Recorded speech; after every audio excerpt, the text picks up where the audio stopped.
Okay guys, तो next property जो है वो सबसे इंपॉर्टेंट प्रॉपर्टी है। क्वेश्चन अगर प्रॉपर्टी से उठता है तो यहाँ से आने के चांसेस क्वेश्चन के बहुत ज़्यादा है। प्रॉपर्टी से वैसे बहुत छोटे छोटे क्वेश्चन आते हैं, लाइक 2 नंबर, 3 नंबर, 4 नंबर, इसीलिए अपनी वीडियो की लेंथ भी उस क्वेश्चन के लिए छोटी होती है। ठीक है, तो जैसे मान लीजिए प्रॉपर्टी क्या कहती है, ध्यान से समझिएगा प्रॉपर्टी को। जैसे प्रॉपर्टी कहती है ये यू की जगह एच भी लिखा हो सकता है, क्योंकि इसका नाम है एक हार्विसाइड भी इसका नाम है ना। तो कई बार यहाँ पर आपको यू की जगह एच भी मिल सकता है, दोनों का मतलब सेम होता है। तो जैसे आपको लाप्लास ट्रांसफॉर्म निकालना है यू टी माइनस ए का, तो उसका डायरेक्ट प्रॉपर्टी कहती है कि आप उसका e की power minus A S upon S लिख दो डायरेक्ट। और अगर जैसे मान लो कोई फंक्शन ऐसे कह रहा हो कि u लिखा हुआ उसके आगे ऐसा हो और यहाँ पे दोनों सेम हो, तो पहले आप फंक्शन का लाप्लास निकालो, फिर e की पावर ए एस से कर दो माइनस मल्टीप्लाई। ये चीज ऐसे समझ में आना थोड़ा डिफिकल्ट है, एक एग्जाम्पल से समझ में आएगी अच्छे तरीके से। देखो बेटा, जैसे एक एग्जाम्पल लेता हूँ। एग्जाम्पल क्या कह रहा है, एग्जाम्पल कह रहा है कि जैसे मान लो आपको ये बोले अगर वो find the Laplace transform of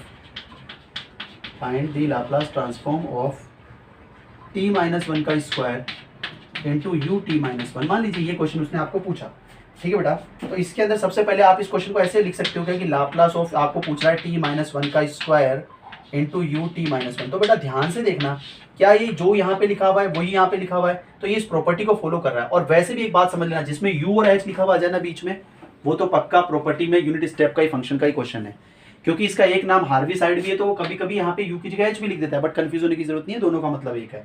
तो अब ये क्या कहते हैं भैया, ये कहते हैं कि भाई साहब आप क्या करो, सबसे पहले आप लाप्लास निकाल लो जो भी फंक्शन है। तो फंक्शन कौन होता है इधर वाला। अब यहाँ पे टी माइनस वन को भूल जाओ कि टी माइनस वन, सोचो यहाँ पे टी है केवल, तो टी स्क्वायर है यहाँ पे फंक्शन एक तरीके से, तो T square.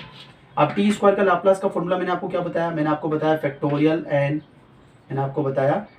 Factorial N upon S की पावर एन प्लस वन।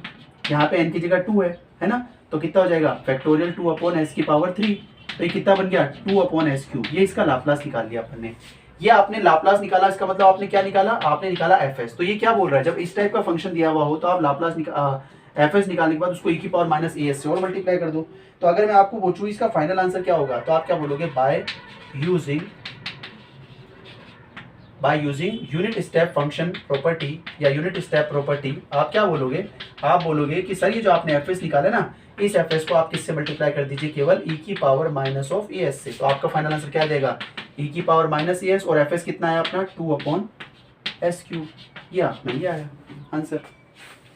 ठीक है, इस तरीके से यूनिट स्टेप फंक्शन का क्वेश्चन होता है। बट आई थिंक ये बहुत इंपॉर्टेंट टॉपिक है, तो हमको इसके ऊपर तो एक आधा क्वेश्चन और ले ही लेना चाहिए, है ना, क्योंकि इसके ऊपर कोई दिक्कत जो है वो बर्दाश्त नहीं होगी। अच्छा बेटा एक बात ध्यान रखना, कभी कभी क्या होता है यहाँ पर वो टी माइनस ए मतलब जो यहाँ लिखा हुआ है ना वही यहाँ होना चाहिए, पावर कितनी भी उससे मतलब नहीं है, लेकिन जो यहाँ लिखा हुआ है ना वही होना चाहिए। जैसे आपको यहाँ लिख रहा है टी माइनस वन और यहाँ पे केवल टी है, तो फिर बात नहीं बनेगी। फिर क्या करना है अगले क्वेश्चन में बताने वाला हूँ।